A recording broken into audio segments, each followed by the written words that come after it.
చిత్ర పరిశ్రమకు రాజకీయాలకు దశాబ్దాలుగా విడదీయరాని బలమైన బంధం ఉంది. ఎంజి రామచంద్రన్, జయలలిత వంటి దిగ్గజాలు సినీ రంగం నుండి రాజకీయాల్లోకి వచ్చి ముఖ్యమంత్రులుగా తమిళనాడును పాలించారు. కరుణానిధి, జయలలిత యుగం ముగిశాక రీసెంట్ గా దళపతి విజయ్ రాజకీయాల్లోకి ప్రవేశించి సంచలనాలు సృష్టించారు.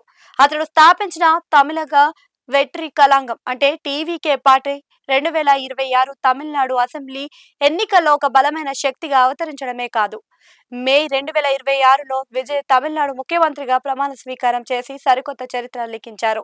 ద్రావిడ పార్టీలను ఎదుర్కొని గెలిచిన ఈ సినీ హీరో తన సహచర నటులలో కూడా కాన్ఫిడెన్స్ ను నింపడాన్ని తాజా పరిణామం చెబుతుంది. ఎంజీఆర్, కరుణానిధి, జయలలిత తరువాత సంచలనాలు సృష్టించిన ఏకైక ఫిలిం స్టార్ విజయ్ మాత్రమే. సాంప్రదాయ ద్రావిడ పార్టీలను ఎదిరించి విజయ్ సాధించిన ఈ విజయం అద్భుతం. అతడి సహచర నటులతో సరికొత్త నమ్మకాన్ని, ధైర్యాన్ని నింపింది. ఈ నేపథ్యంలోనే కోలీవుడ్ స్టార్ హీరో ధనుష్ కూడా విజయ్ బాటలోనే రాజకీయాల్లోకి అడుగు పెడుతున్నారా అనే చర్చ అయితే జోరందుకుంది. దీనికి బలం చేకూరుస్తూ ఆయన తండ్రి సీనియర్ దర్శకుడు కస్తూరి రాజా తాజాగా ఇచ్చిన ఒక స్టేట్మెంట్ తమిళ రాజకీయాల్లో, సినీ వర్గాలలో పెద్ద చర్చగా మారింది. చెన్నైలో జరిగిన ఒక ప్రైవేట్ కార్యక్రమంలో కస్తూరి రాజాను ధనుష్ రాజకీయ అరంగేట్రం గురించి మీడియా ప్రశ్నించగా ఆయన ఆసక్తికర వ్యాఖ్యలు చేశారు.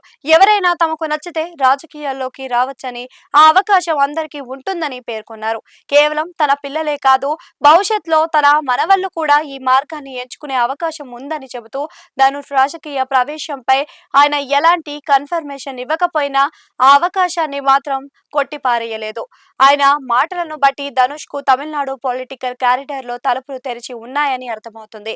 ఇది అభిమానులలో ఎంతో ఉత్సాహాన్ని నింపుతుంది.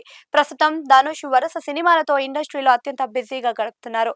విఘ్నేష్ రాజా దర్శకత్వంలో ఆయన నటించిన లేటెస్ట్ మూవీ కారా ఇటీవల విడుదలై ప్రస్తుతం నెట్ఫ్లిక్స్ లో స్ట్రీమింగ్ అవుతుంది. దీనితో పాటు రాజ్ కుమార్ పెరియస్వామి దర్శకత్వంలో మమ్ముటితో కలిసి నటిస్తున్న D55, మారి సెల్వరాజ్ తో D57 చిత్రాలతో పాటు ఎంతో కాలంగా ఎదురు చూస్తున్న వడా చెన్నై 2 చిత్రాలు ఆయన లైనప్ లో ఉన్నాయి. గత ఏడాదిలో కూడా ధనుష్ 3 భారీ చిత్రాలైన కుబేరా, ఇడ్లీ కడాయ్, తెరే ఇష్కుమేలను విడుదల చేయడమే కాకుండా దర్శకుడిగా తన 3వ చిత్రం నిలువకు ఎన్మెలే ఎన్నడి కోపం ను కూడా ప్రేక్షకుల ముందుకు తెచ్చారు.